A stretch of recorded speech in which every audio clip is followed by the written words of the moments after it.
যে ব্যক্তি একটা দুটা নয় বরং 100টা খুন করেছে, সে 99 জন মানুষকে হত্যা করার পর ফতোয়া খুঁজে বেড়াচ্ছিল যে আমার তওবা কবুল হবে কিনা। একজন আবেদের কাছে গিয়েছে। আবেদ আর আলেম কিন্তু এক জিনিস না। আবেদ মানে যে প্রচুর ইবাদত করে, তার জ্ঞান কম, সে শুধু জানে কিভাবে ইবাদত করতে হয়।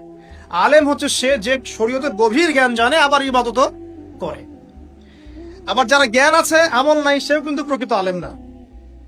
প্রচুর জ্ঞান আছে কিন্তু জ্ঞান অনুযায়ী আমল করে না, সেও কিন্তু প্রকৃত আলেম নন।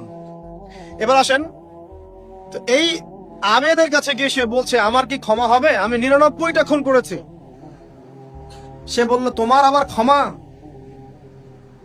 তোমার ক্ষমা নাই।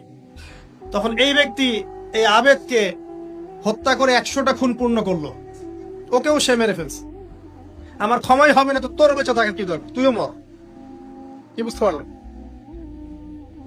বর্তমান বিশ্বের উগ্র মাথার পলিটিশিয়ানদের মতো অবস্থা।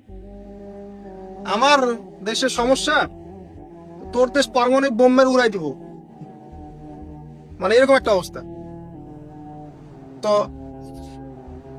আল্লাহ রাব্বুল আলামিন এই ব্যক্তির মধ্যে একটা চেতনা তৈরি করলেন যে আমাকে তওবা করতে হবে। সে তখন সার্চ করতে লাগলো আরো কোনো আলেম আছে কিনা। এরপর অনেক দূরে একজন আলেমের সন্ধান পাওয়া গেল। সে সেখানে গেল, তাকে গিয়ে বললো আমার কি ক্ষমা হবে। সে আলেম তাকে বললো হ্যাঁ, তোমারও ক্ষমা হতে পারে, যাও তুমি ইস্তেগফার করো এবং এই এলাকা থেকে অন্য এলাকায় চলে যাও। মানে যে এলাকায় তুমি অনেকদিন ছিলে, যেখানে তুমি অনেক পাপ কাজ করেছো, এখানে থাকার দরকার নাই। তওবা করে তুমি অন্য কোথাও চলে যাও, নতুন একটা জীবন শুরু করো। এখানে থাকলে হবে কি, তোমার স্মৃতিগুলো তোমাকে তাড়িয়ে বেড়াবে এবং মানুষ তোমাকে খারাপ নজরে দেখতেই থাকবে, তুমি তখন কষ্ট পাবে। এই জন্য তুমি চলে যাও। তো চলে যেতে যেতে সে রাস্তায় ইন্তেকাল করে।